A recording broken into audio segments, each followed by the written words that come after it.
All right, team, let's talk about linkage and inheritance of linked genes. Okay, we're starting by thinking about these two genes over here, PR and VG. So PR is one gene. Rather than being called A or P, it's called PR. And PR plus is the dominant allele that encodes red eyes, and then PR, little PR, encodes purple eyes. That's the recessive version. And then VG plus has normal wings, where VG is vestigial or small wings. Okay.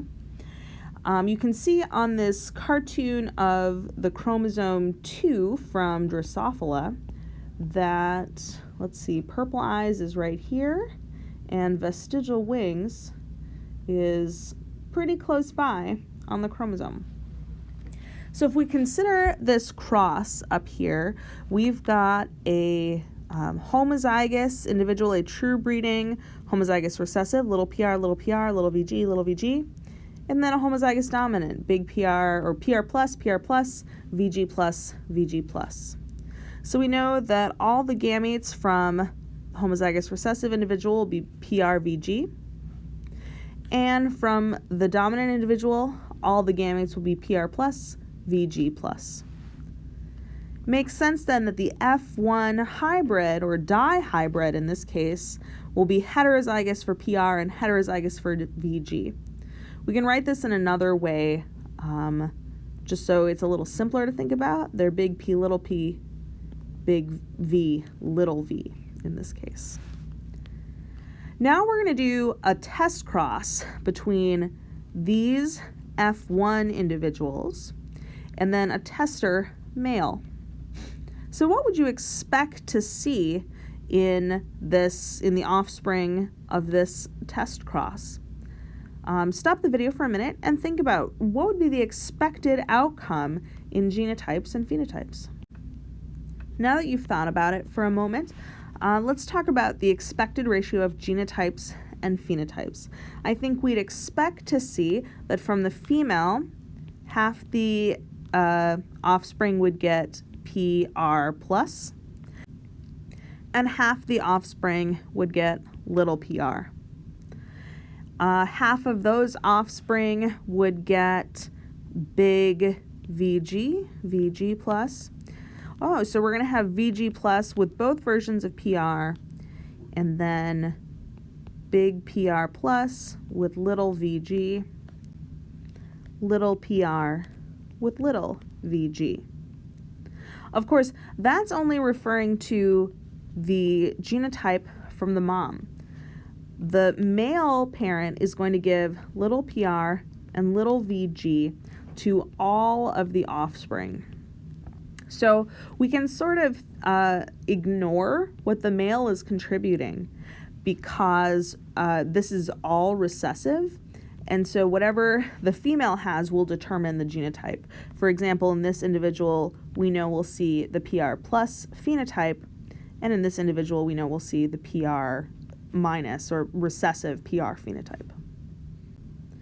This means I'd expect to see 25% have red eyes and normal wings, shown here, 25% to have purple eyes and normal wings, 25% should have red eyes and vestigial wings, and 25% should have purple eyes and vestigial wings.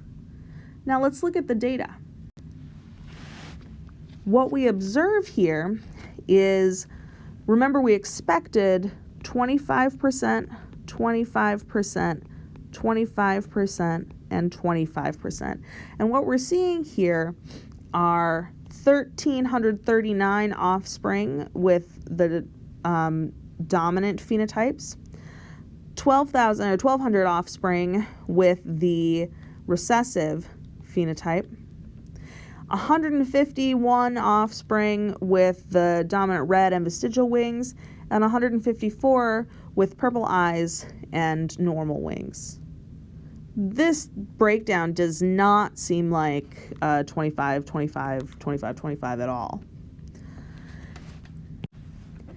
So rather than thinking about PR and VG as being two independently assorting genes, let's think about PR and VG as being on a chromosome together, being neighbors on that chromosome.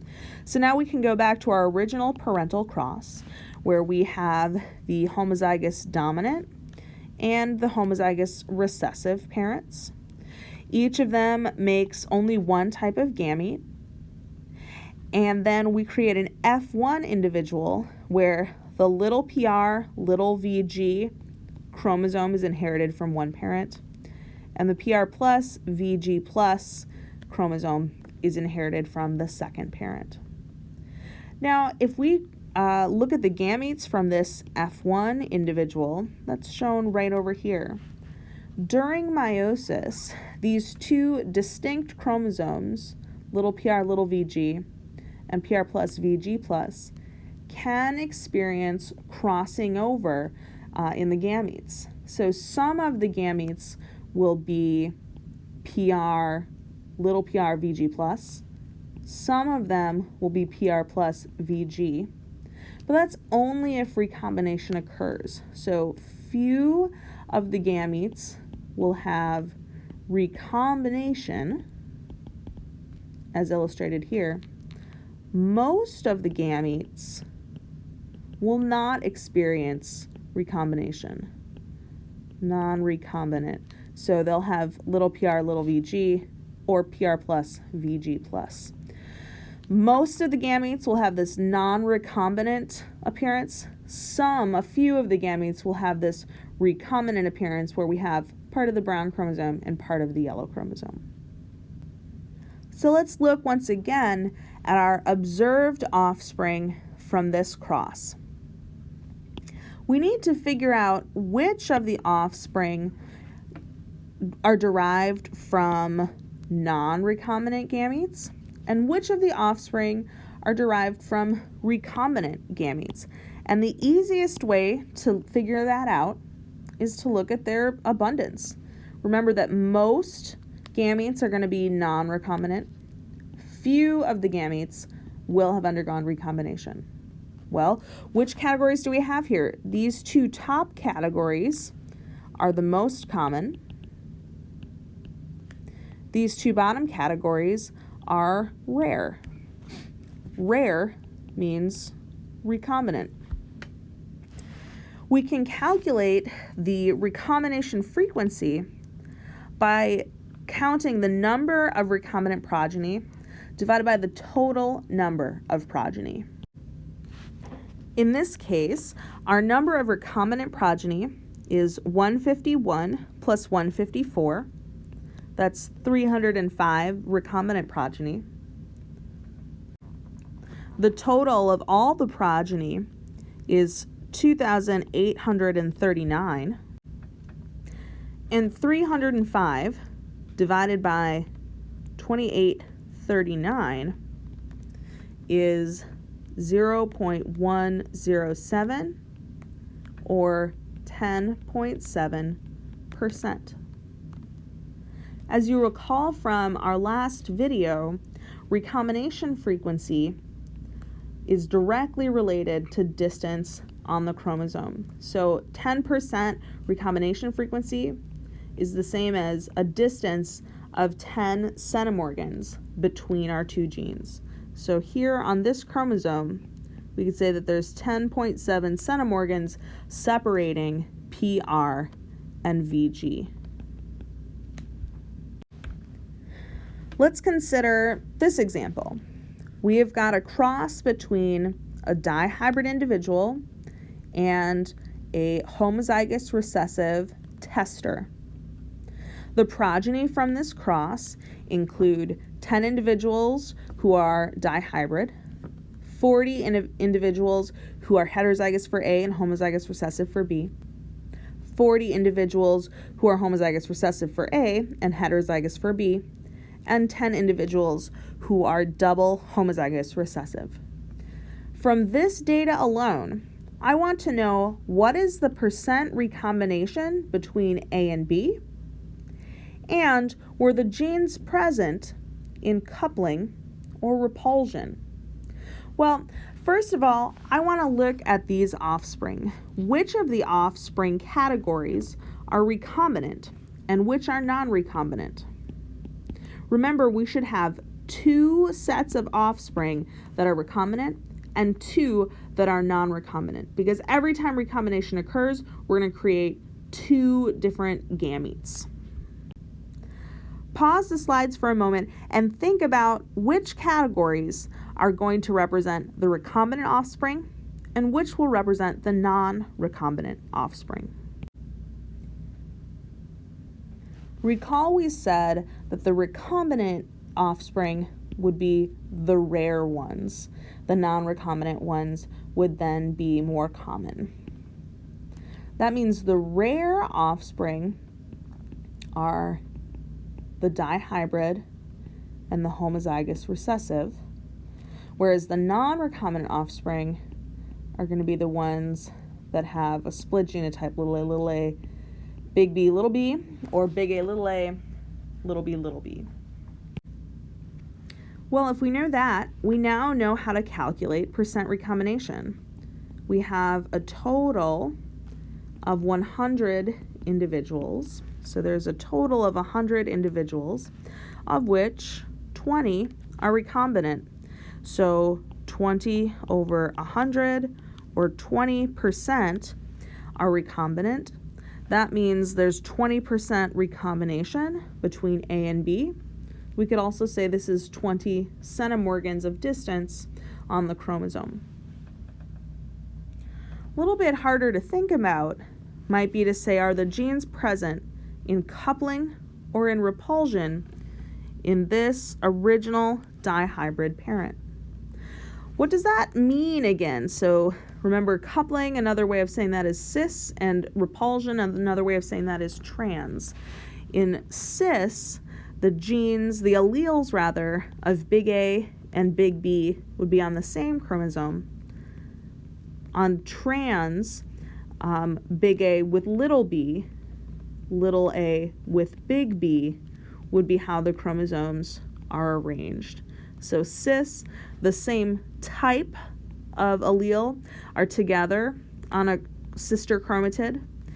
And then for trans, the opposite types of alleles, dominant and recessive, would be together on a single chromatid. So what do we have in this case? What I'd like us to think about are these non-recombinant offspring. I'm going to erase some of the information here so we can draw out what these offspring look like. First of all, we need to think about the genotypes that each offspring got from their parents. For example, from this tester, we know they're going to get 2 chromosomes, little a, little b, little a, little b. But what we don't know is from this first parent whether the chromosomes are in cis or trans, coupling or repulsion. So let's draw out the genotypes, for example, for this first individual, big A, big B, little b. We know from one parent that they received a little a and a little b. That came straight from parent number 2. What about what was inherited from parent number 1? The genotype of this individual has a little a and a little b. That's already been accounted for. We can cross it out. That means on the other chromosome, they must have inherited a big A and a big B.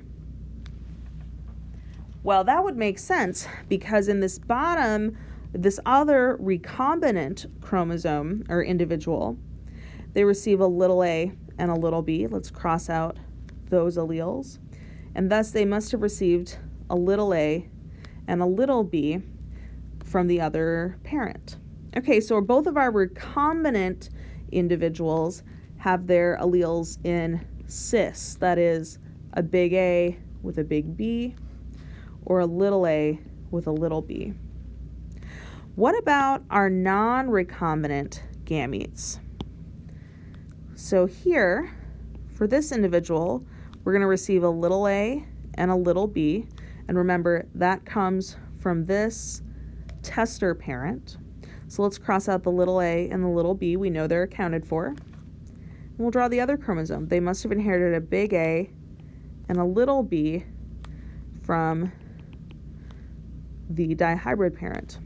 And then this individuals would have inherited a little a and a little b from the tester parent, and then a little a and a big B from our dihybrid parent.